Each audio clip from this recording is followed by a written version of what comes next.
ሰሙነ ሕማማት እግዚአብሔር እንደቅ ሰባት ዘለዎ ፍቅሪ ዝተገለጸሉ ናይ መስዋዕትነት ስራሕ ዝተሰርሐሉ ድሕነት ደቂ ሰባት ዝተፈጸመሉን መድኃኔ ዓለም ኣብ መስቀል ተሰቂሉ ንዓና በጃ ምዃኑ ብሰፊሑ ስለ ዝተነግረሉ ቅዱስ ሰሙን ይበሃል። ብተወሳኺ እውን ናይ መወዳእታ ሰሙን ተባሂሉ ይጽዋዕ። እዚ ድማ ጎይታና ኣምላኽናን መድኃኒትናን ኢየሱስ ክርስቶስ ኣብዚ ዓለም ብመዋእለ ስጋዊኡ ንዝፈጸሞም ናይ በጃነት ኣርኣያነትን ተግባራት መዛዘሚ ስለ ዝኾነ እዩ። ኣብዚ ፍሉይ ሰሙን ካህናትን ምእመናንን ብንግሆ ብሰለስተ ብቐትሪ ብትሽዓንተን ብሰርክ ናብ ቅድስ ቤተ ክርስቲያን ብምኻድ ብዛዕባ ሕማማት መስቀል ጎይታና ኢየሱስ ክርስቶስ ዘሰኻኽር ምዕራፍ ካብ ቅዱሳት መጻሕፍቲ ብምንባብን ብምጽላይን ሕማሙን ሞቱን ይዝክሩ። ቅዱስ ያሬድ ኣብ መወዳእታ ሰሙን መዓልታዊ ኣብ ጎይታና ኢየሱስ ክርስቶስ ተፈጸመ ነገረ መስቀል ኣመልኪቱ ዘዳለወ መዝሙር ይዝምሩ፣ ኣዝዮም ድማ ይሰግዱ። ሰሙነ ሕማማት ካብ ካልኦት ናይ ዓብይ ጾም ሰሙናት ፍሉይ ዝገብሮ ስርዓት ኣለዎ። ብመሰረት ስርዓትን ደንብን ኦርቶዶክስ ተዋህዶ ቤተ ክርስቲያን ኣብ ሰሙነ ሕማማት ካብ ጸሎተ ሐሙስ ወፃኢ ቅዳሴ ኣይቅደስን፣ ስብሃተ ነግ ኣይበጽሕን፣ ጸሎተ ፍትሓት ኣይጽለይን፣ ጸሎተ ኣስተስርዮ እውን ኣይግበርን፣ ጥምቀተ ክርስትና እውን ኣይፍጸምን። እዞም ላዕሊ ዝተጠቐሱ ናይ ቤተ ክርስቲያን ስርዓታት ኣቐዲሞም ብዕለተ ሆሳዕና ይፍጸሙ። ብተወሳኺ ዝኾነ ይኹን ክብረ በዓል ኣብዚ ሰሙን እንተወዓለ ድሕሪ ትንሣኤ ይኽበር። እዚ ድማ ኣብ ኦርቶዶክስ ተዋህዶ ቤተ ክርስቲያን ዘሎ ጽኑዕ ኦርቶዶክሳዊ ስርዓት እዩ። ሕማምን ሞትን ዘይግብኦ ጎይታና ኢየሱስ ክርስቶስ ናትና ሕማምን ሞትን ንዕኦን ብምግባር ኣብዚ ሰሙን ንዓና በጃ ምዃኑ ይንገር።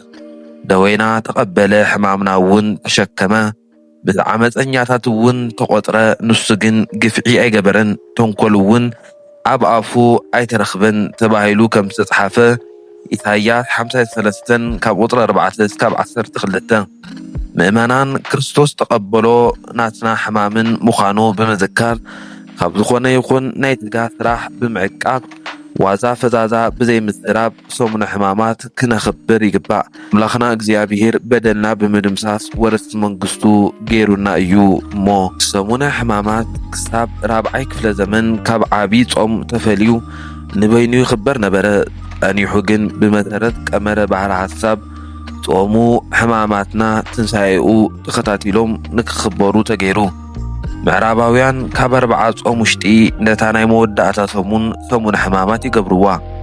ምብራቃውያን ኦሪየንታል ኦርቶዶክስ ተዋህዶ ኣብያተ ክርስቲያናት ግን ነቲ 4 ጾም ወዲእና ካብ ኒቆዲሞስ ቀጺላ ዘላ ሓንቲ ሰሙነ ሕማማት ጌርና ንኽብራ። ካብዚኦም ናይ ሕማማት ሰሙን ውሽጢ ጎይታና መድኃኒትና ኢየሱስ ክርስቶስ ኣብተን 3 መዓልቲ ሶኒ፣ ሶሉስን ረቡዕን ዝፈጸሞም ናይ ድሕነት ስራሕቲ ክነትዕብ ኢና። ናይ ሰሙነ ሕማማት ዕለተ ሰሉስ ኣብዛ መዓልቲ እዚኣ ጎይታና መድኃኒትና ኢየሱስ ክርስቶስ ብዛዕባ ስልጣኑ ተሓቲቱ። እቶም ሓተቲ ሓለቓ ካህናት ዓበይቲ ህዝቢ ክኾኑ ከለዉ ሕቶኦም ድማ እዚ ኩሉ ብምንታይ ስልጣን ትገብሮ ኣለኻ? እዚ ስልጣን እዚ መን ሃበካ ዝብል ነበረ። እዚ ሕቶ እዚ ጎይታና ብዕለተ ሰሉስ 2 ነገራት ብፍጻሙ ስዒቡ ዝተልዓለ ሕቶ እዩ። እዚ ድማ ጎይታና ክገብሮም ዝጸንሐ ተኣምራትን ድንቂ ስራሕትን ንሓለቓ ካህናት ስለ ዘቕንኦም ንጎይታና ምስ ሰበ ስልጣን መንግስቲ ሮም ንምግጫይ ዝተቐየስዎ ብልሓት እዩ። ጎይታና ኣብ ቤት መቕደስ ዝነበሩ ነጋዶ ኣውፂኡ መዓድታቶም ድማ ገምጢሉ ነበረ። ነጋዶ ምውፃእ መዓዲ ምልቃቕን ናይ መንግስቲ ስራሕ እዩ። ጎይታና ብናይ ባዕለይ ስልጣን እንተ ኢልዎም ጸረ መንግስቲ መርገጺ ኣለዎ ብምባል ኣብ ቅድሚ መንግስቲ ሮም ንክኸስዎ ነበረ ትልሞም። ጎይታና ግን ቀይናን ሓሳብ ፈሪሳውያን ስለ ዝፈለጠ ጥምቀት ዮሐንስ ካበይ እያ?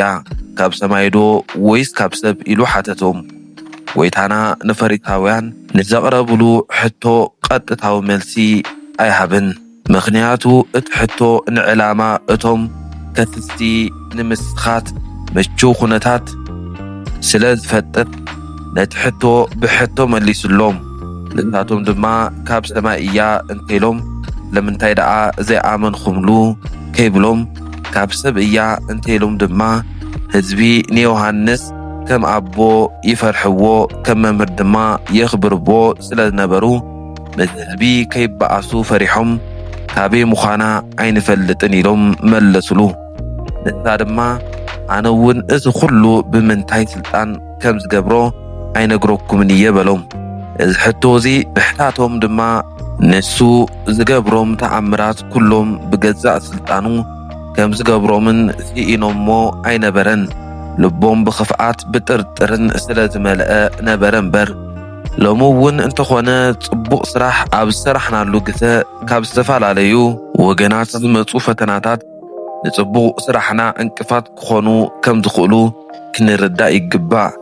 ብዙሓት ወገናት ንቕንዕናና ስለምንታይ ሰባት ብኽፉእ ይምልሱልና ብምባል ክሓቱ ይስምዑ እዮም።